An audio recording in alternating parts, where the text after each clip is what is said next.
30 tahun yang lalu terjadi revolusi internet akibat munculnya Mosaic sebagai web browser modern pertama. Dengan Mosaic, internet jadi lebih mudah diakses oleh orang-orang awam. Maka semua orang berbondong-bondong menggunakan internet. Gak lama kemudian, bekerja, berbisnis, belajar, dan juga bersenang-senang terjadi di internet. Dunia berubah untuk selamanya.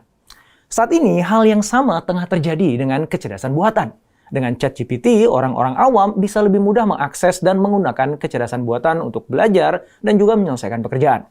Jumlah aplikasi berbasis kecerdasan buatan pun meledak. Bahkan para pakar berpandangan bahwa titik kritis atau tipping point kecerdasan buatan telah dilewati. Dengannya, dunia tidak akan sama lagi. Di video ini kita akan kupas bagaimana cara mengantisipasi sekaligus memanfaatkan kehadiran generatif AI untuk membuat karir dan bisnis kita berkembang secara eksponensial.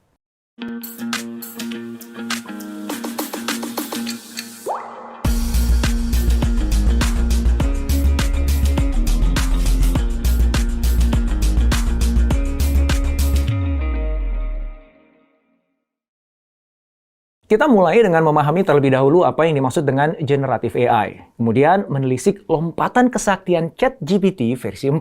Setelah itu kita menukik untuk mengulas tipping point kecerdasan buatan. Lalu kita petakan jebakan AI yang perlu kita waspadai. Terakhir, kita ungkap cara memanfaatkan AI untuk mendongkrak kinerja bisnis kita.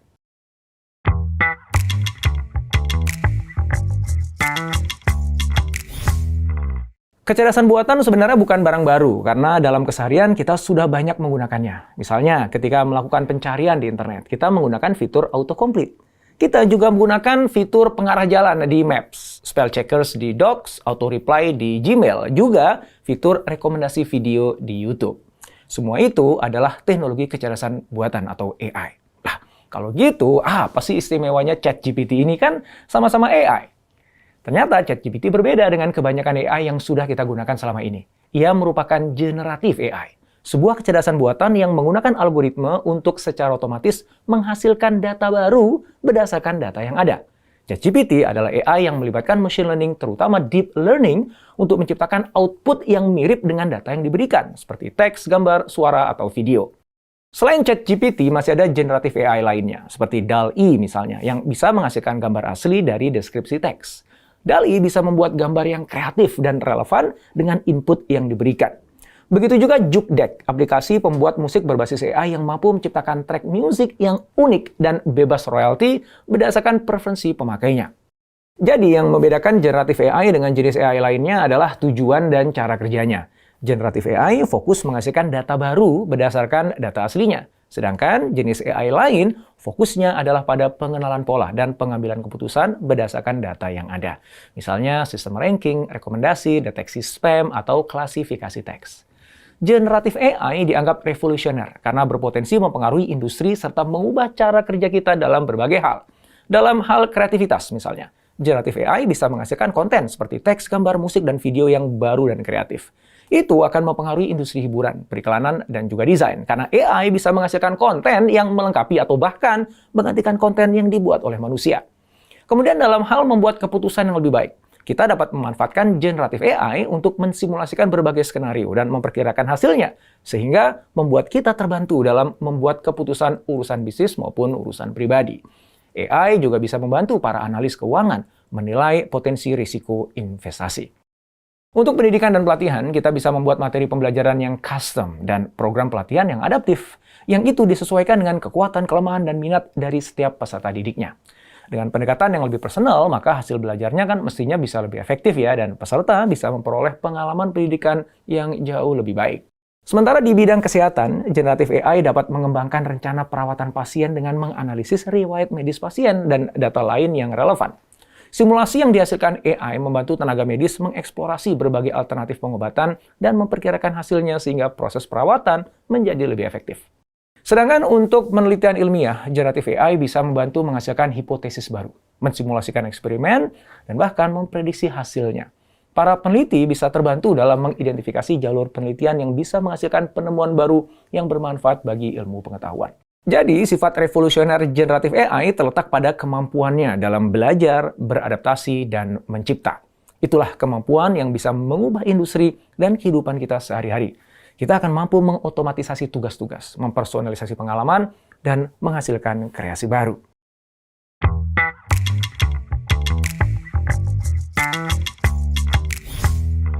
Tanggal 15 Maret 2023 lalu, OpenAI merilis GPT-4 sebagai AI yang lebih canggih dan lebih faktual, kreatif, ringkas, dan mampu memahami teks serta gambar. Sam Altman sebagai CEO OpenAI menyebut GPT-4 sebagai model yang paling mumpuni dan selaras. Walaupun dia tetap mengakui bahwa teknologi ini masih memiliki kekurangan, masih terbatas. Performanya akan semakin baik seiring Anda semakin sering menggunakannya. GPT-4 diklaim lebih canggih dalam kreativitas, pemahaman visual, dan pemahaman konteks yang lebih panjang. Model bahasa baru yang digunakannya sudah bisa memproses 25.000 kata dalam teks, sehingga kita bisa ngobrol lebih lama dengannya. GPT-4 juga diklaim lebih aman, karena sudah diuji secara ekstensif dan responnya 40% lebih akurat, serta 82% lebih kecil kemungkinannya untuk menghasilkan konten yang dianggap tidak pantas. Suatu ketika, Presiden OpenAI Greg Brockman memberi GPT-4 gambar kartun tupai yang memegang kamera dan memintanya menjelaskan kenapa gambar itu lucu. Gak lama kemudian, ChatGPT menjawab, gambarnya memang lucu karena ada seekor tupai memegang kamera dan memotret orang gila seperti fotografer profesional. Ini lucu karena biasanya tupai makan kacang. Kami tidak menduga mereka pegang kamera seperti manusia. Kehebatan lainnya, GPT-4 bisa dimanfaatkan orang awam untuk belajar coding, sehingga siapapun bisa membuat ulang game ikonik seperti Pong, Tetris, dan juga Snake, atau bahkan membuat game orisinalnya sendiri. Arun Chandra Sekaran, analis Gartner Research, mengatakan, di masa depan teknologi ini bisa memunculkan banyak pengembang game independen. GPT-4 dan model serupa juga bisa dipakai untuk membuat konten pemasaran game, membuat artikel berita, dan memoderasi diskusi game. Lalu ada juga yang melaporkan GPT-4 sudah bisa membuat aplikasi menggambar sederhana dalam hitungan menit. Sedangkan yang lain mengaku bisa membuat kode aplikasi yang merekomendasikan 5 film baru sambil memperlihatkan cuplikan film dan tempat menontonnya.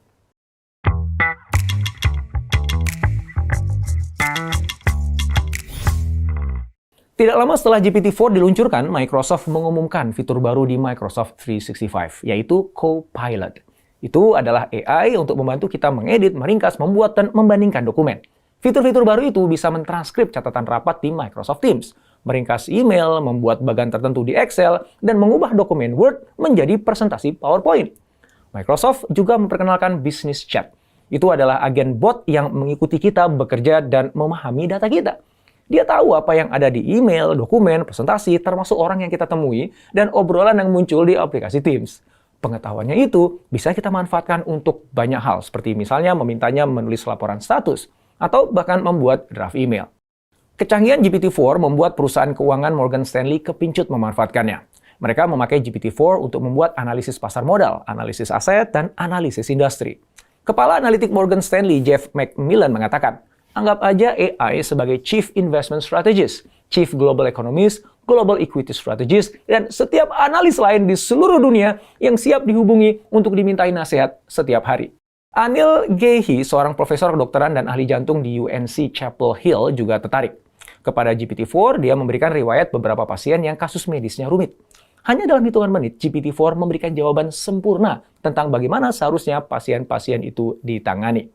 Gehi pun berkomentar, dengan sangat meyakinkan, ChatGPT-4 telah memikirkan skenario klinis dan memberikan pilihan untuk dipertimbangkan. Itu sangat mengesankan. Kehebatan GPT-4 kemudian memacu perusahaan-perusahaan teknologi besar untuk membuat AI yang sejenis. Google misalnya merilis layanan chatbot AI bernama Bard di Amerika Serikat dan Inggris dan berencana menanam Bard di Google Workspace. Sementara itu, Meta dikabarkan melakukan pivot dari Metaverse ke pengembangan AI. Sepertinya nggak lama lagi ya, semua aplikasi akan diperkaya fitur AI, sehingga memudahkan kita dalam berkarya, belajar, dan juga bermain. Beberapa pakar, diantaranya Ethan Mollick, Associate Professor of Management at the Wharton School of the University of Pennsylvania, mengatakan bahwa AI telah mencapai titik kritisnya, yang disebut dengan tipping point. Konsep tipping point dipopulerkan Malcolm Gladwell dalam bukunya yang berjudul The Tipping Point, bagaimana hal-hal kecil dapat membuat perbedaan besar. Di buku itu dijelaskan bahwa perubahan kecil kadang-kadang berdampak signifikan pada fenomena sosial, ekonomi, atau juga budaya. Semua hal yang mencapai ambang batas kritis atau tipping point akan menyebar dengan cepat dan mengalami transformasi dramatis. Teori itu terinspirasi dari ilmu epidemiologi di mana titik kritis yang dimaksud adalah ketika penyakit menular yang bermula di satu daerah tiba-tiba menyebar tidak terkendali dan kemana-mana secara eksponensial. Begitupun dengan AI yang akan semakin menular dan merangsek masuk ke dalam setiap aktivitas hidup manusia. Sehingga kita tidak berdaya untuk menghindarinya, apalagi melawannya. Apa yang bisa kita lakukan adalah memanfaatkannya. Karena AI adalah keniscayaan baru.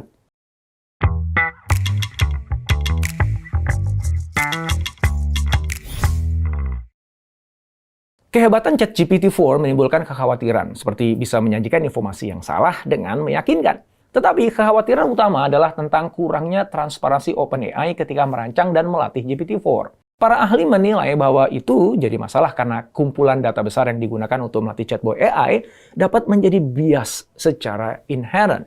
OpenAI mengaku memang tidak membagikan data pelatihannya. Alasannya karena takut ditiru pesaing. Padahal, tanpa mengetahui data yang digunakan untuk melatih, maka orang-orang jadi sulit memvalidasi klaim OpenAI bahwa teknologi terbarunya lebih akurat dan tidak bias. Kita sih berharap ya ChatGPT-4 tidak hanya lebih berguna, tetapi juga lebih bertanggung jawab. Karena akan lebih banyak orang yang akan menggunakannya. Perlu kita sadari bahwa ChatGPT bukan sebuah model pengetahuan, melainkan hanya sebuah model bahasa. Ia menghasilkan jawaban dengan cara memprediksi kata berikutnya dalam sebuah kalimat berdasarkan probabilitas statistik. Jadi ChatGPT sebenarnya nggak tahu makna dari kalimat yang ia katakan. Maka berbahaya kalau kita mengandalkannya sebagai sumber bahan riset atau meminta saran.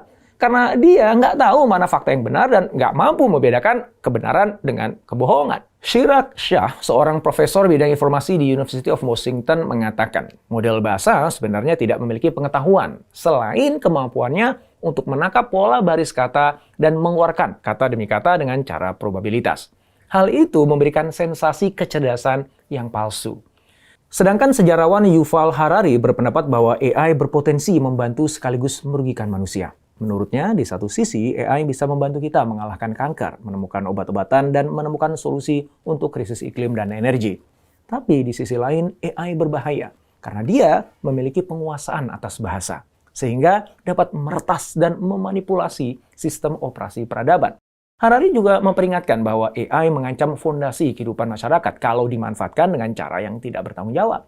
Oleh karena itu, dia menyarankan agar kita benar-benar berusaha mengenali AI sebelum politik, ekonomi, dan kehidupan keseharian dibuat tergantung pada AI. Menurutnya, kalau sampai terjadi kekacauan akibat AI, maka sudah terlambat bagi manusia untuk memperbaikinya. Maka Harari menyeru pada para pemimpin dunia untuk merespon momen ini pada tingkat tantangan yang disajikan. Langkah pertamanya adalah menyediakan waktu untuk mengupgrade institusi kita yang berasal dari abad ke-19 untuk dunia pasca AI. Dan belajar menguasai AI sebelum dia menguasai kita.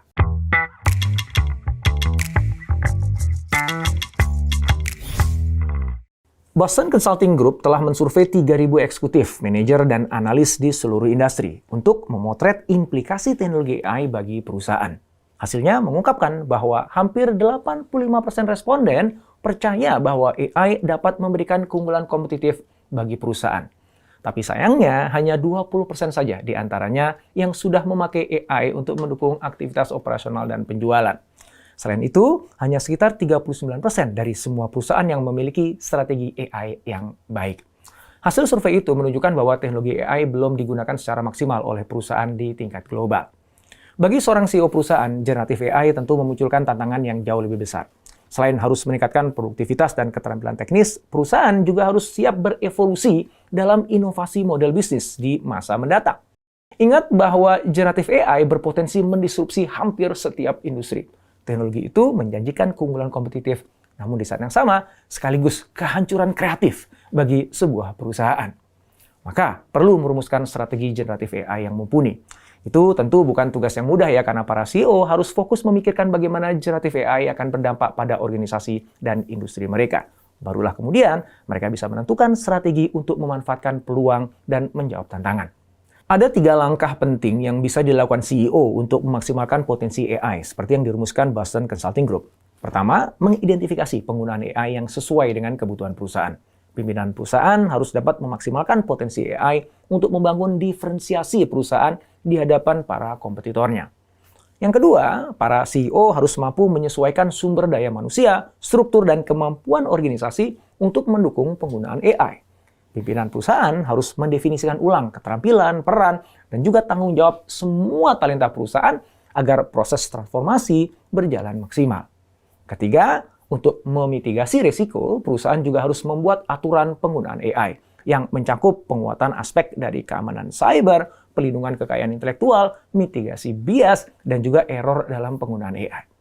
Kehadiran generatif AI memunculkan peluang yang belum pernah ada sebelumnya, sehingga perusahaan terpaksa bergulat dengan hal-hal yang tidak diketahui. Pemimpin yang sudah siap akan menata ulang model bisnisnya dengan mengidentifikasi peluang yang tepat, serta mengelola karyawan dan model operasi mereka untuk mendukung inovasi generatif AI. Juga memastikan bahwa eksperimen tidak mengorbankan keamanan dan etika. Dengan begitu, perusahaan dapat menciptakan keunggulan kompetitif dalam jangka panjang. Itulah yang perlu kita sikapi dari pengembangan AI. Semoga bermanfaat.